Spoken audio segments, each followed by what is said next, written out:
Esta mañana me gustaría hablar con ustedes sobre la segunda cosa más importante.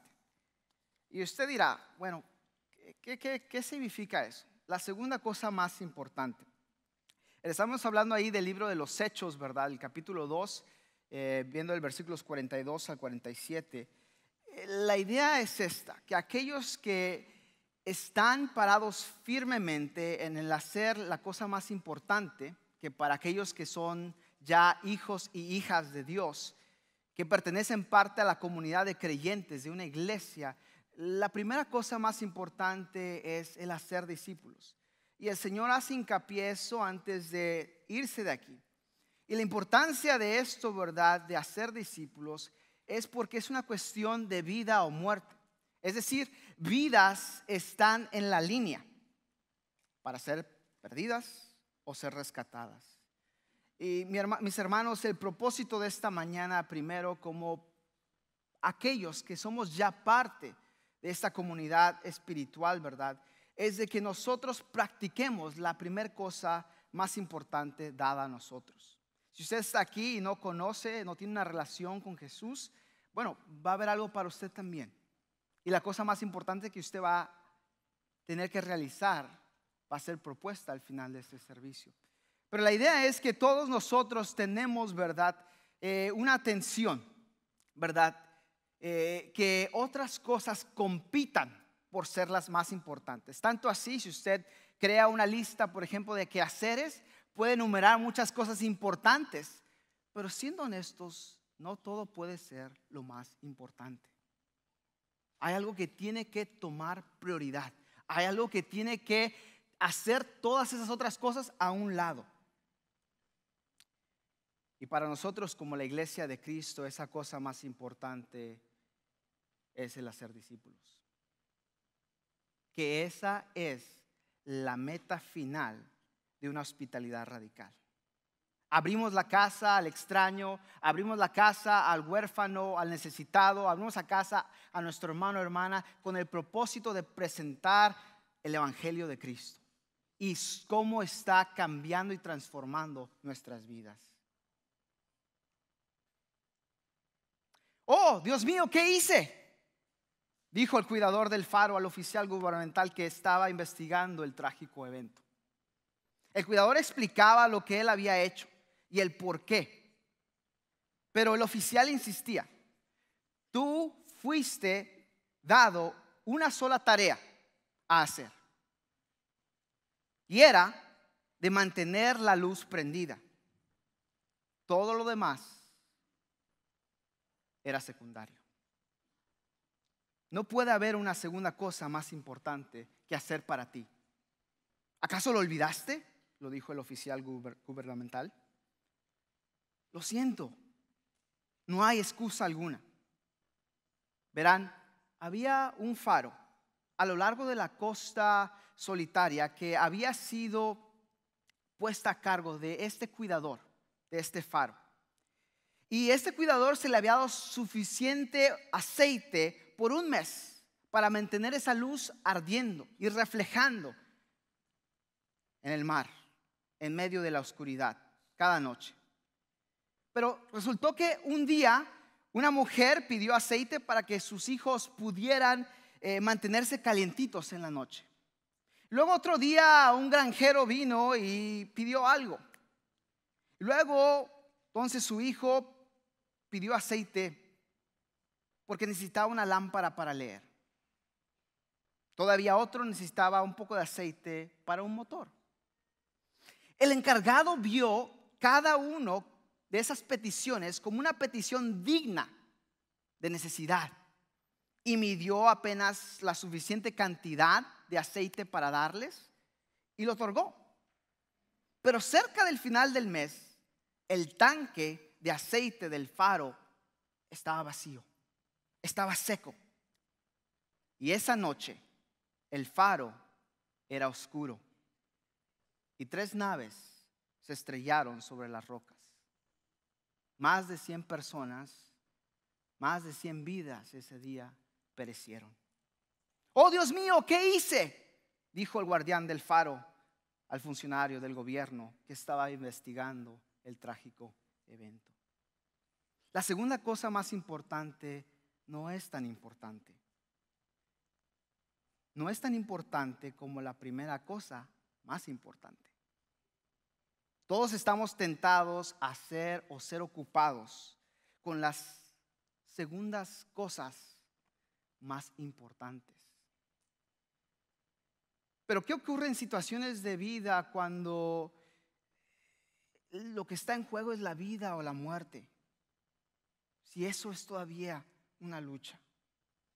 Ciertamente, ya sea manteniendo la luz de un faro quemando o de aceite, o para nosotros como la iglesia de Cristo, el hacer discípulos, debemos de ser firmes en hacer lo que es más importante.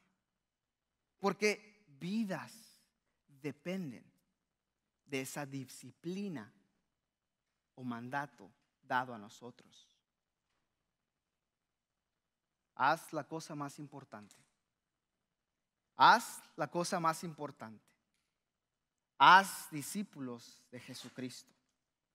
El texto de esta mañana en Hechos 2, versículos 42 al 47, nos recuerda la cosa más importante para los cristianos en el primer siglo era hacer discípulos de Jesucristo.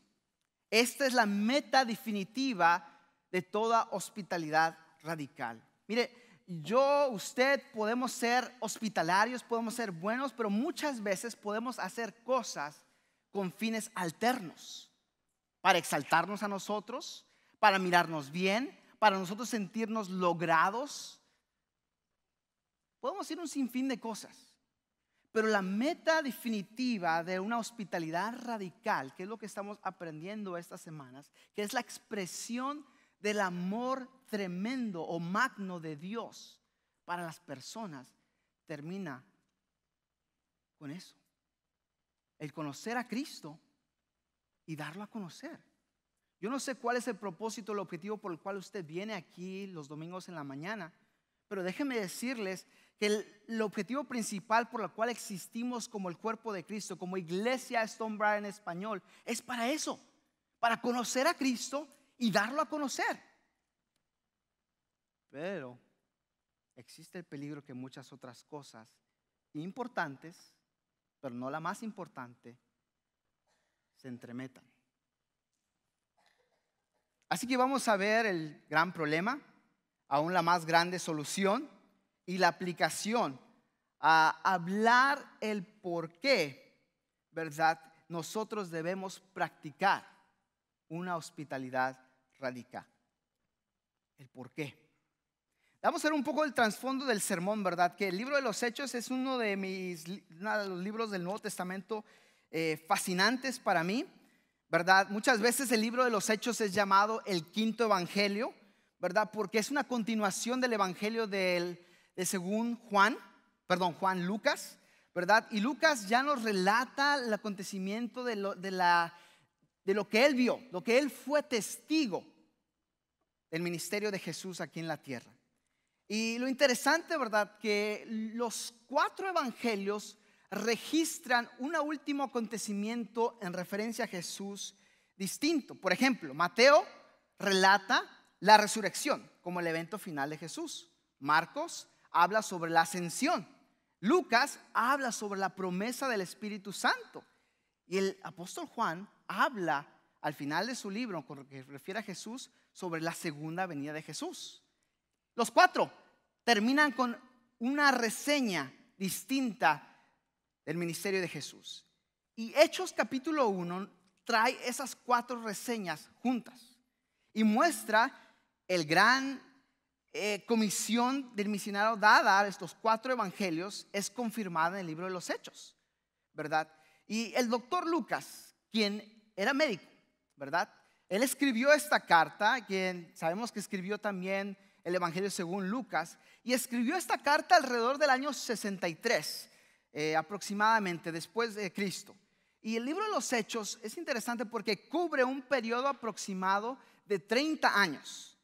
Es decir, de Hechos capítulo 1 al final del libro de los Hechos cubre un periodo aproximado de 30 años. Muchas veces no pensamos eso cuando leemos un libro, pensamos que todo sucedió de la noche a la mañana. Pero no, esto extiende una historia, un tiempo, un intervalo de tiempo de 30 años. Y este es el comienzo inspirado del comienzo de la iglesia. Tenemos que tomar una pausa porque la iglesia, miren, esta identidad, esta comunidad no existía antes en la historia de la humanidad. Antes de Jesús existía solamente el pueblo de Israel. Era la manera en que Dios había revelado quién era Él, cómo el hombre debía de responder o relacionarse con Él.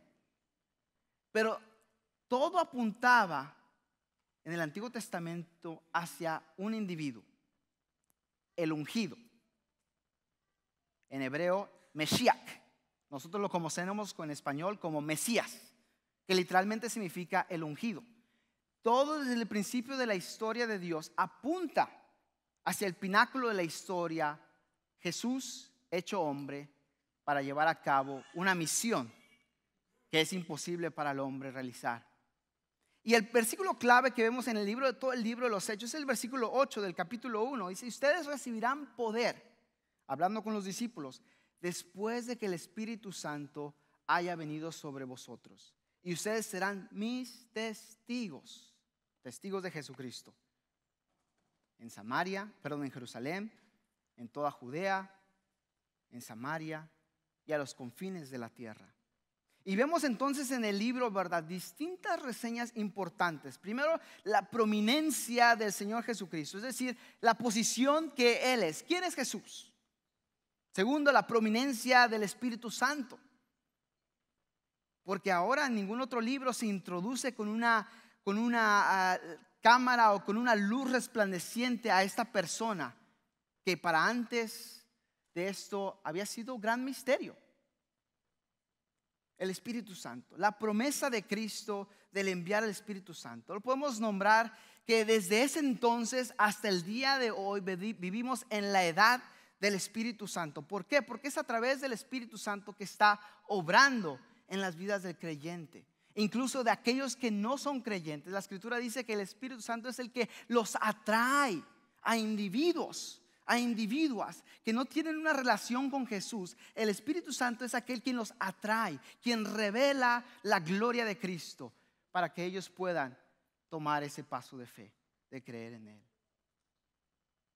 Finalmente tenemos, ¿verdad?, el gran acontecimiento de esta edad, que es el ser habitados por el Espíritu Santo. ¿Saben? Este es un concepto nuevo también. En el Antiguo Testamento no existía tal cosa que el Espíritu de Dios habitara en el cuerpo de una persona. Si usted le platicaba o compartía eso con un hebreo, lo crucificarían, lo apedrarían. Era una blasfemia. ¿Cómo que Dios, el Dios santo, el Dios exaltado, puede tomar habitación, lugar en un inmundo como yo, como usted? Esa cosa era blasfemia. Lo que sucedía en el Antiguo Testamento, tenemos reseñas en distintos ejemplos como Sansón, etcétera, profetas, que el Espíritu de Dios venía y descendía y hacía su obra y se regresaba. Pero este concepto teológico, que el Espíritu Santo tomase habitación en una persona, un humano, era completamente nuevo. Y es lo que este libro comienza a relatar. Y vamos a ver cómo es eso posible. ¿Qué cambió? ¿Qué cambió en la historia de Dios que ahora el Espíritu Santo puede habitar en el cuerpo de una persona? Vemos también el poder de la iglesia, la prominencia de la iglesia, cómo es visible e invisible en lo que hacía esta nueva institución. Vemos también la prominencia de lugares, ¿verdad? Comienza en Jerusalén y a lo largo de la historia del libro de los Hechos ven una progresión a Judea, a Samaria y luego a los fines de la tierra. Esta progresión que termina finalmente en Roma. Prominencia de personas, vemos, ¿verdad?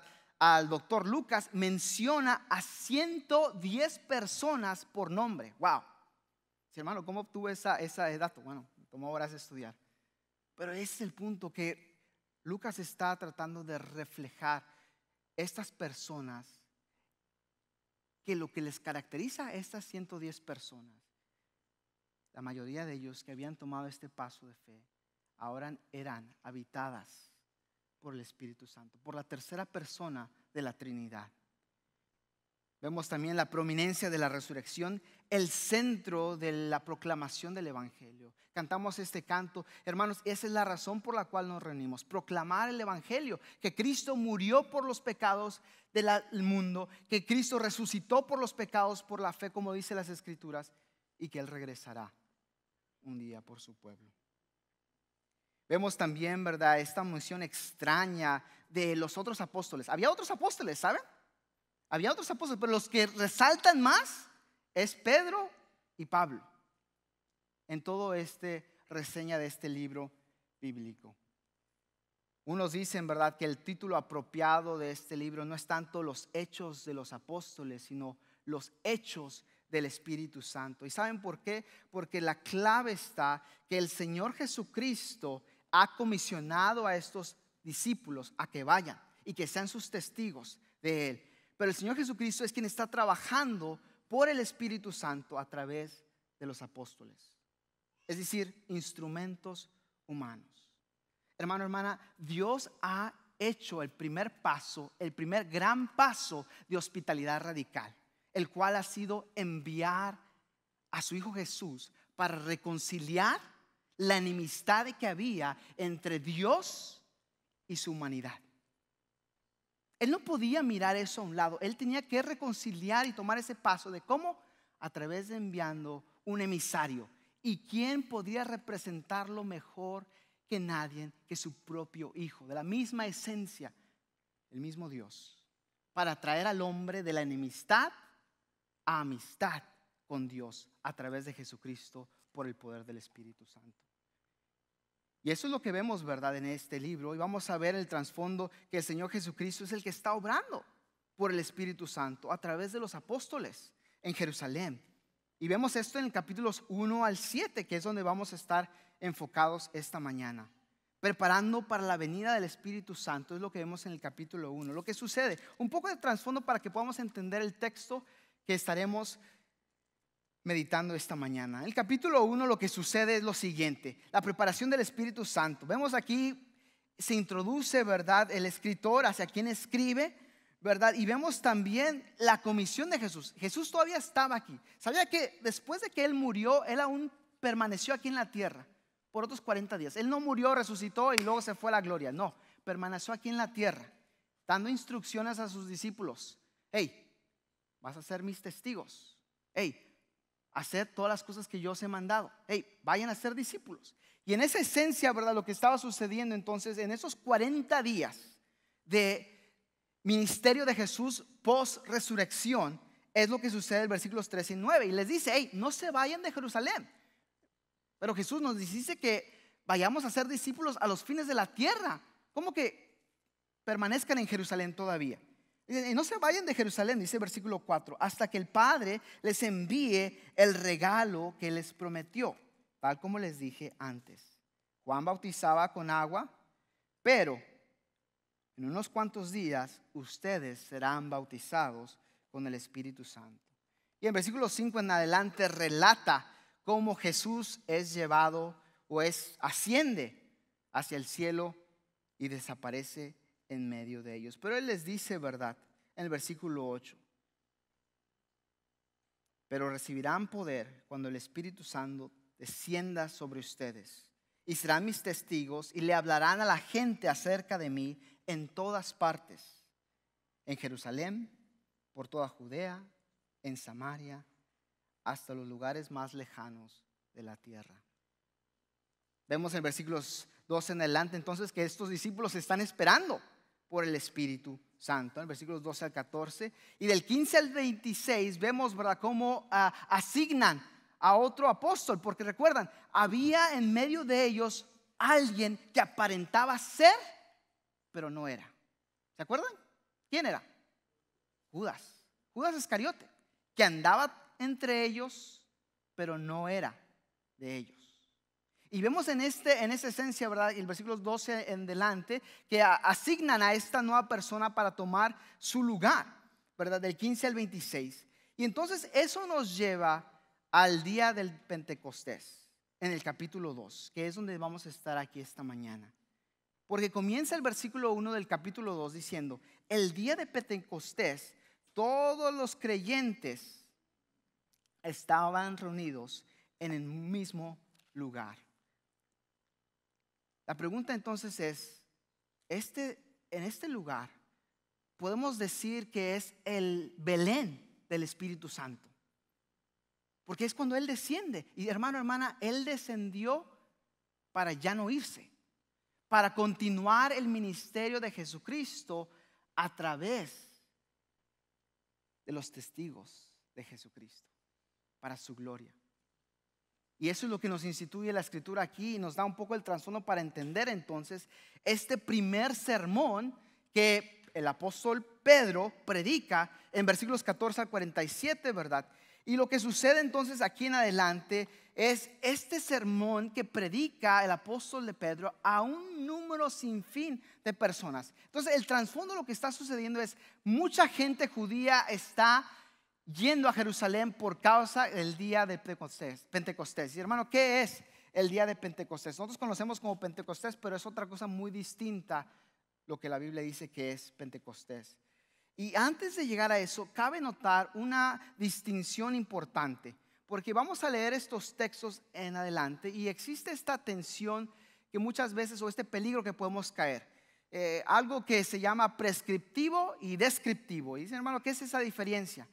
Pero es importante entender estos términos antes de pasar tiempo para poder describir la intención del autor, del doctor Lucas, al escribir eso. ¿Saben? Los escritores de la Biblia escribieron por propósitos específicos. Ellos no escribieron nomás al azar, nomás porque se les vino una revelación o porque se sintieron que debían escribir sobre eso. No, la Escritura nos dice que estas personas, estos escritores, fueron seleccionados por Dios y fueron inspirados por Él. Literalmente es como si Dios soplase para que ellos tomaran una pluma y escribiesen. En la Biblia tenemos esta tensión, igual como en la persona de Jesucristo, que Jesús es 100% Dios y 100% hombre. La Biblia en esencia es lo mismo. Es un reflejo de la palabra encarnada, del verbo. La Biblia es un libro 100% divino, porque es inspirado por Dios. Usó a estos escritores para escribir lo que contiene estos 66 libros. Pero la Biblia, consecuente, también es un libro humano. Es decir, por lo tanto, coincide en géneros literarios y hay distintas cosas que tenemos que tener atención. Pero ¿qué entonces? ¿Cuál es el propósito de esos escritores que escribieron esto? Y es aquí donde cabe entender la diferencia entre un texto descriptivo y un texto prescriptivo. Y piénselo de esta manera. Cuando usted va al doctor y le da una prescription, una receta, ¿verdad? Le da, toma esto a tal hora, tal día, por tantas semanas, ¿verdad? Y esa no es una sugerencia del doctor. Va a decir, hey, no, tienes que hacer esto, ¿quieres mejorarte? Tienes que hacer esto. Bueno, eso en esencia manda una orden. Eso es lo que es un texto prescriptivo, que manda una orden, demanda acción, demanda obediencia.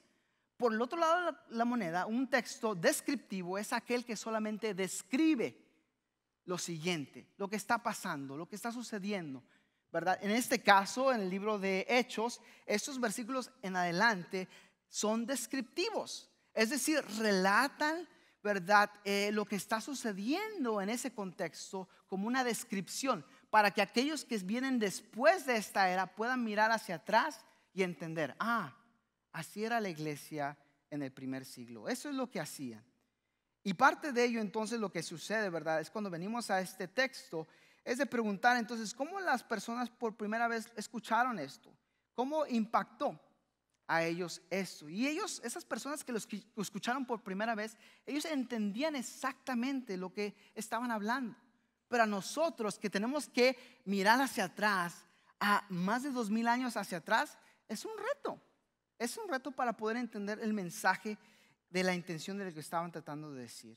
Y entonces, en base a eso, ¿por qué es importante que mencione esta opción de descriptivo y prescriptivo? Porque al llegar a estos textos, muchas personas los toman como una prescripción, que tú tienes que hacer esto, que si tú no haces esto, no tienes el Espíritu Santo, o el Espíritu Santo no mora en ti. Y eso es la razón por la cual este concepto es muy importante. porque la Biblia está llena de muchos distintos tipos de literatura. Hay poesía, hay biografías, hay profecía, hay narraciones, hay discursos, hay cartas, hay proverbios, solo por mencionar algunas. Y es importante reconocer que estas diferencias existen, porque al llegar a este libro, entonces podemos entender mejor cuál es el objetivo, la intención del doctor Lucas al ser inspirado por Dios y escribir esto. Entonces, en resumen, textos descriptivos, ¿verdad? Son aquellos que simplemente describen lo que está pasando sin dar ninguna orden, ¿verdad? O instrucción de cómo debemos comportarnos o qué debemos de hacer. Y del otro lado tenemos los textos prescriptivos, los cuales sí son de instrucción, los cuales nos mandan o ordenan a que nosotros hagamos esto o lo otro, o lo que no debemos hacer. Y solamente porque algo es descriptivo no significa que es prescriptivo, pero podemos cometer ese error de hacerlo como una orden. Si no hacemos eso, estamos mal. Entonces hay muchas cosas y gente, por ejemplo, en la Biblia que no debemos de seguir sus ejemplos, pero están ahí para prescripción, para decirnos, para describirnos, ¿verdad? Lo que está sucediendo. Bueno, suficiente de eso, pero entrar entonces al texto. El día de Pentecostés, ¿verdad? Viene de entonces, espero que esto ayude quizás un poco de esta confusión, pero lo que sucede entonces en el libro de los Hechos, ¿verdad? Al comenzar el capítulo 2, esta llegada del Espíritu Santo comienza por esta predicación que el apóstol Pedro comienza a predicar a los que están reunidos, que están celebrando el festival de Pentecostés. La palabra Pentecostés viene del griego Pentecost, que significa 50. Y lo que sucedía entonces es después de la Pascua. Recuerden, acabamos de celebrar la Pascua a los judíos porque Jesús acababa de morir, ¿verdad? Y lo que sucede 50 días después de la Pascua se celebraba entonces esta celebración llamada Pentecostés. ¿Por qué? Porque simplemente era 50 días después de la Pascua. Y lo que sucede entonces es que la gente estaba reunida, y es interesante porque en el Antiguo Testamento, en el libro de Éxodo, se habla sobre esta celebración. Esta celebración no era nada nuevo, era siglos atrás con la gente judía. Y celebraban, ¿verdad? También como la fiesta de las cosechas. La gente traía el producto de sus cosechas como una ofrenda primeriza a Dios. Y lo que revela entonces en ese ámbito, ¿verdad? Es que ellos estaban reuniendo ahí y el Señor les dice: hey, esperen aquí, porque esto es lo que va a suceder. Y lo que sucede entonces en este suceso, ¿verdad? Es que el apóstol Pedro comienza a poder reflejar el primer problema. Sucedía entonces que había gente de todo, judía, de todos los ámbitos esparcidos del mundo moderno en aquel entonces. Comienza ahí en el versículos 7 en delante, ¿verdad? Este suceso, ¿verdad? De esta gente que venía de toda parte del mundo moderno, de Mesopotamia, de Judea, de Capadocia, de Ponto, de la provincia de Asia, de Frigia, Panfilia, de Egipto, de Libia, de todo el mundo. Y esta gente, lo que sucede en este suceso, el Espíritu Santo desciende, esta manifestación, y la Escritura nos dice que se oyó un ruido mismo desde el cielo, como un estruendo, un viento fuerte e impetuoso. Dice que llenó esa casa donde estaban sentados. Y lo que sucede entonces es que esta gente empieza a escuchar el testimonio de Jesús en su propio idioma, en su propia lengua donde ellos radicaban. Y para ellos era raro, que no son estos galileos, ¿cómo pueden ellos hablar este idioma en esta manera y esta fluidez, sin acento? Y lo que está sucediendo entonces es este suceso, ¿verdad? Que los apóstoles ya tenían la advertencia, o como quien dice, el anuncio que iba a venir, y debían esperar en Jerusalén para este suceso. Y cuando esta gente que está congregada ahí, que no son los discípulos, dice: ¿qué es esto que está pasando? Y vemos entonces el problema, ¿verdad? Que Pedro sale al frente y comienza a hablar, a predicar, porque la gente dice: estos están borrachos, esto no es de Dios. Y Pedro se levanta, y versículo 14 nos dice: entonces Pedro dio un paso adelante junto con los otros 11 apóstoles y gritó a la multitud: escuchen con atención todos ustedes, compatriotas judíos y residentes de Jerusalén. Y cabe mencionar, se me escapó este detalle, pero todo varón que vivía alrededor de 30 kilómetros de Jerusalén estaba obligado a ir a Jerusalén a celebrar al menos una de estas celebraciones. Y entonces había mucha gente, había una multitud, ¿verdad? Y les dicen, hey, ellos no están borrachos. Y se escuchen con atención. Estas personas no están borrachos, como algunos de ustedes suponen. Las 9 de la mañana es demasiado temprano para emborracharse. ¿Sí? Es muy temprano para estar borracho. Eso no es. Dice, lo que ustedes ven, versículo 16, es que el profeta Joel predijo hace mucho tiempo.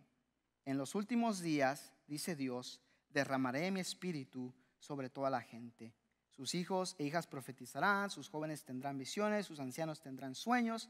Y en esos días derramaré mi espíritu sobre mis siervos, hombres y mujeres por igual, y profetizarán y harán maravillas arriba en los cielos y señales abajo del cielo, de la tierra, sangre, fuego y nubes de humo. El sol se oscurecerá y la luna se pondrá roja como la sangre antes de que llegue el grande y glorioso día del Señor.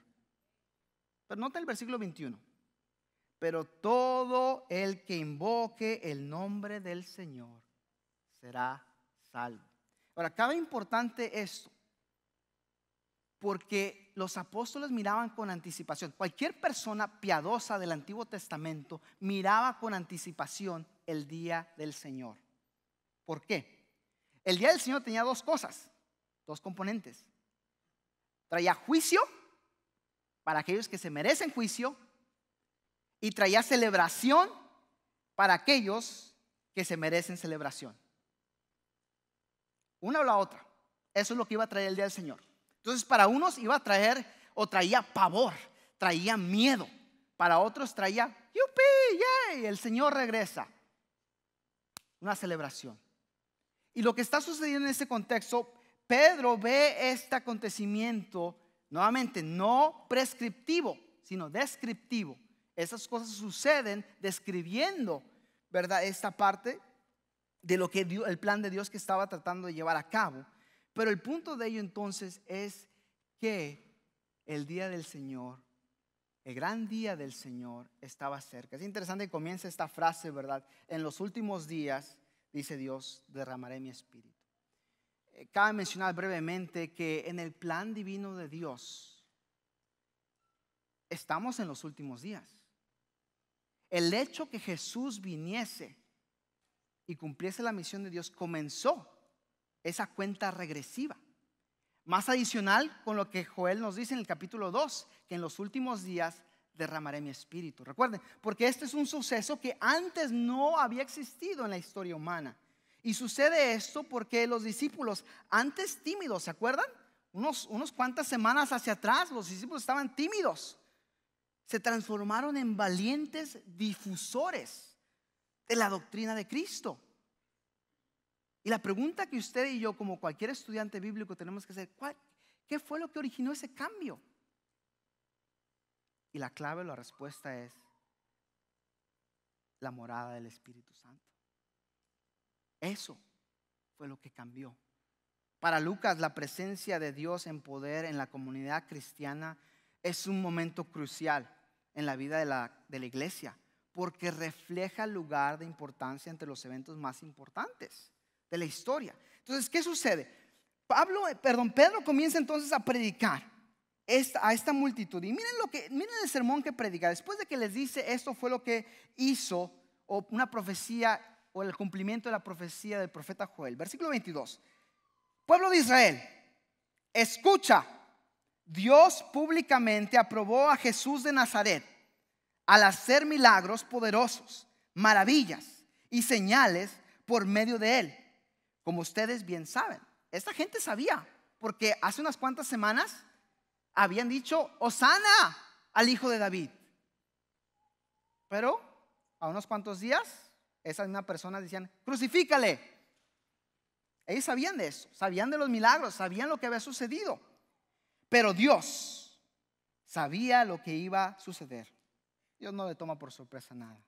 Y su plan predeterminado se llevó a cabo cuando Jesús fue traicionado. Con la ayuda de gentiles sin ley, ustedes lo clavaron en la cruz y lo mataron. Imagínense ser una de esas personas y decir, tú, lo mataron. Ustedes lo mataron. Una acusación grave. Continúa el texto diciendo ahí en el versículo 24. Pero Dios lo liberó de los terrores de la muerte y lo volvió a la vida, pues la muerte no pudo retenerlo bajo su dominio. Y continúa diciendo una parafrasía del rey David. Este es el evangelio. El escogido de Dios es el que puede traer perdón de pecados, el único que puede traer reconciliación con Él. Y Él les está predicando esto y les dice lo siguiente, ¿verdad?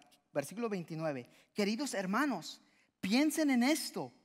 Pueden estar seguros de que el patriarca David no se refería a sí mismo porque él murió. Está hablando de una profecía del descendiente de la línea davídica. El descendiente de David, el rey eterno, que iba a sentarse en su trono y nunca iba a faltar para reinar o gobernar Israel. Porque él murió, fue enterrado y su tumba está todavía aquí entre nosotros. Pero él era un profeta y sabía que Dios había prometido mediante un juramento que uno de los propios descendientes de David se sentaría en su trono. David estaba mirando hacia el futuro y hablaba de la resurrección del Mesías. Y continúa ahí levantando el versículo 32. Dios levantó a Jesús de los muertos y de esto todos nosotros somos testigos. Otra vez la palabra clave, testigos. Continúa el texto en el versículo 33. Ahora, Él ha sido exaltado al lugar de más alto honor en el cielo, a la derecha de Dios. Y el Padre, según lo había prometido, le dio el Espíritu Santo para que lo derramara sobre nosotros, tal como ustedes lo ven y lo oyen hoy. Y ahí es cuando continúa el texto, ¿verdad? Después de haber escuchado ese sermón tremendo, y si ustedes son culpables, estos son lo que han hecho, lo que sucede, ¿verdad? Miren lo que dice el versículo 37. ¿Cómo se sintieron estas personas escuchando este sermón de Pedro? Las palabras de Pedro traspasaron el corazón de ellos, quienes le dijeron a él y a los demás apóstoles: hermanos, ¿qué debemos hacer? Pedro contestó: cada uno de ustedes debe arrepentirse de sus pecados y volver a Dios y ser bautizados en el nombre de Jesucristo para el perdón de sus pecados. Entonces recibirán el regalo del Espíritu Santo. Esta promesa es para ustedes, para sus hijos, incluso para los gentiles, es decir, para todos los que han sido llamados por el Señor nuestro Dios. ¿Qué sucede? Porque el texto que veremos para terminar en la cúspide de este mensaje es que los discípulos, esta comunidad de creyentes, estos testigos que habían creído en el testimonio de los apóstoles sobre Jesús, se estaban reuniendo, practicaban la hospitalidad, tenían todas las cosas en común. El evento clave que conecta a ellos es su relación con Jesús. Ese es el fundamento de la comunión, de lo que en griego se llama koinonía, vida en común. Esa es la razón por la cual nosotros nos reunimos los domingos en la mañana a celebrar lo que tenemos en común: Jesús, el Salvador de nuestros pecados. Y continúa entonces la escritura diciendo, después de que, ¿qué debemos hacer? Arrepiéntanse. Y eso nos revela entonces el gran problema. El rechazo de Jesús como el Señor y Mesías resulta en un evento trágico. Y vidas perecen o perecerán. En segundo, vemos el versículos 38 al 41, la gran solución. ¿Cuál es la gran solución de Dios? De recibir el regalo del Espíritu Santo. ¿Y cómo sucede eso? La única manera que usted o yo, cualquier persona, sea gentil, sea judía, sea cualquier nacionalidad, es creer en Jesús como el Hijo de Dios y como el Salvador o el Mesías o el ungido de Dios. Al regresar a Dios y creer en la provisión que Dios ha hecho a través de su Hijo. Pero terminamos entonces con la tercera cosa. Versículos 42 al 47, que es lo que el sermón culmina. por después de que estos hermanos creyeron, él sigue predicando por un largo rato. Yo no voy a predicar por otro largo rato más, pero él sigue predicando. El versículo 40 nos dice eso. Y le rogaba con insistencia a todos los oyentes. Les rogaba, le dicen: sálvense de esta generación perversa. Sálvense de esta generación perversa. El 41 nos dice que los que creyeron lo que Pedro dijo fueron bautizados y sumados a la iglesia en ese mismo día, como 3,000 en total. Pero el 42 es el enfoque o el pináculo de este mensaje. La segunda cosa más importante: todos los creyentes se dedicaban a las enseñanzas de los apóstoles, a la comunión fraternal, a participar juntos en las comidas, entre ellas la cena del Señor y la oración. Un profundo temor reverente vino sobre todos ellos, y los apóstoles realizaban muchas señales milagrosas y maravillas. Pero sucede lo siguiente, hermano, hermana. Al ver entonces el problema, el rechazo, hubo gente que no tomó la oferta de recibir al Espíritu Santo por creer en Jesús, recibir la provisión de Dios. Pero vemos aquí los creyentes que sí lo hicieron, reciprocaron esa comunión juntos. Y la aplicación entonces es: practicaban la hospitalidad radical por causa de ser testigos de Jesucristo. Usted y yo estamos viendo esos temas sobre practicar la hospitalidad radical, pero la meta final no es darnos una palmeada en la espalda o decir: esa iglesia es muy hospitalaria o me hacen sentir en casa. No, la meta final es de ser de testigos de Jesucristo, de hacer discípulos. Pero ¿sabe qué? En nuestra iglesia, como cualquier otra iglesia, existe el peligro que nos enfoquemos en la segunda cosa más importante, que puede ser cualquier otra cosa, que son importantes, pero lo más importante es hacer discípulos. Y comenzamos ¿cómo? Evangelizando, presentando: este es el Cristo del Evangelio de Dios, este es el ungido. Y comienza eso entablando una relación. Antes de llegar ahí, antes de proclamar el Evangelio de Jesucristo, usted y yo tenemos que abrir nuestro corazón a las personas que son enemigos o enemigas de Dios. Y lo que la Escritura entonces dice, que ellos abundaban en esto, ¿verdad? Por causa de conocer o responder a esta verdad espiritual. Entonces vemos el rechazo. El problema es el rechazo. La solución es el recibir. Pero la aplicación es nosotros de reciprocar. ¿Cómo nosotros estamos invitando a esas personas que son enemigas de Dios a nuestras vidas? Con el objetivo final que ellos puedan entablar una relación con Jesús. Y he aquí entonces llevar a cabo nuestra comisión de hacer discípulos. Hermano, hermana, dejemos de ocuparnos de cosas importantes, pero que no son la más importante. En todo lo que hagamos, si yo sirvo en este ministerio de matrimonios o de ujieres o de bienvenida, o si no sirve para nada en un ministerio, es tiempo que entonces digamos: basta, hay que mantener lo más importante importante. ¿Por qué? Porque si no, seremos como este individuo, este cuidador de este faro, que se le encargó cuidar el faro, se le dio el material por un mes, el aceite de un mes. Y venía esta persona: oye, necesito aceitito para mantener calentita mi familia. ¿Es importante? Claro, ahí te va un poco. Y venía mi hijo que necesitaba leer, necesitaba un poco de aceite para su lámpara, ahí te va. Hermanos, tenemos de que tomar conciencia, de pausar y decir: ¿cuál es la cosa más importante para mí? Como discípulos de Jesucristo, ¿cuál es lo más importante? Y cómo entonces yo lo estoy ejerciendo en ese círculo de influencia. Para terminar, al pedir al equipo de alabanza que pase, quizás usted está aquí sentado y nunca ha servido en un ministerio de la iglesia, ese es un buen comienzo. El Señor lo rescató para que usted fuera un testigo andante de Él. Tome el reto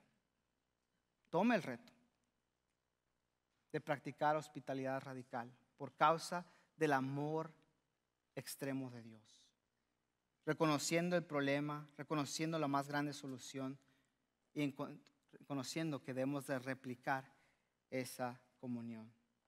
Haga lo más importante, la única tarea que le fue dada. Haga discípulos para mantener esa luz brillante. Todo lo demás es secundario. Vamos a orar.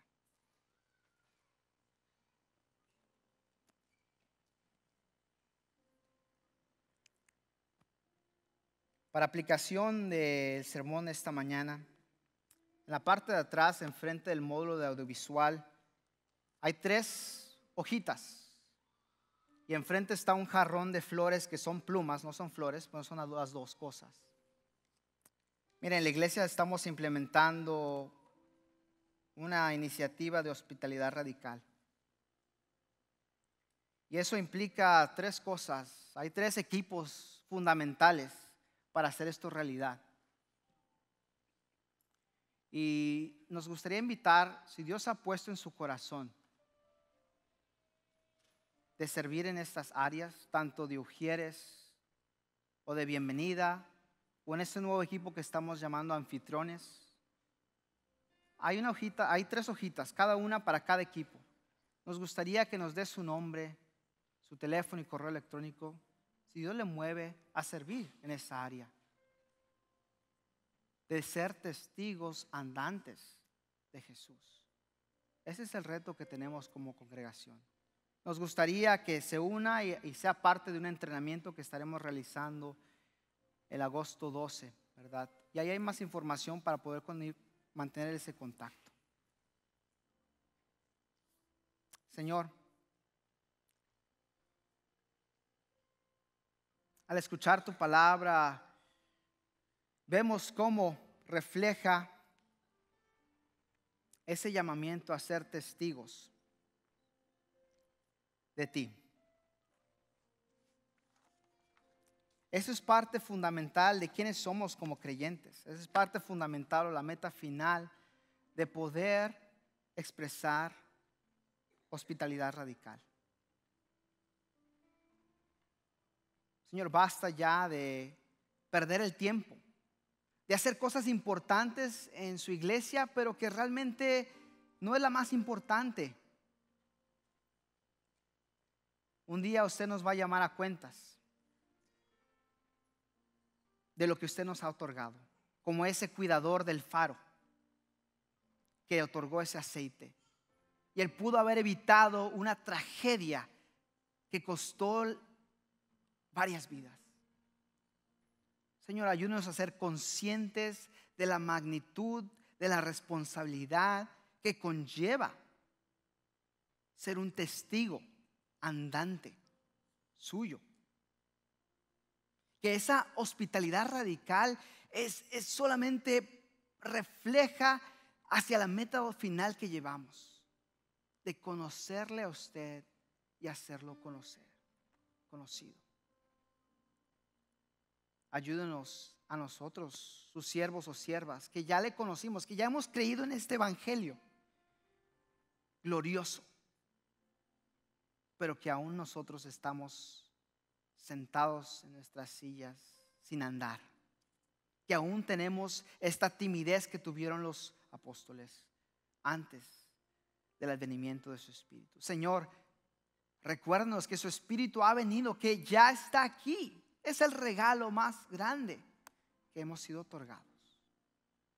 Padre, si hay alguien aquí que nunca ha puesto su confianza en Jesús, que ese es el día que crea a la palabra, al testimonio, no de nosotros, pero el testimonio de estas personas que vieron, que palparon, que oyeron los milagros que hizo Jesús, como testimonio que Él es la única persona que los puede reconciliar con usted.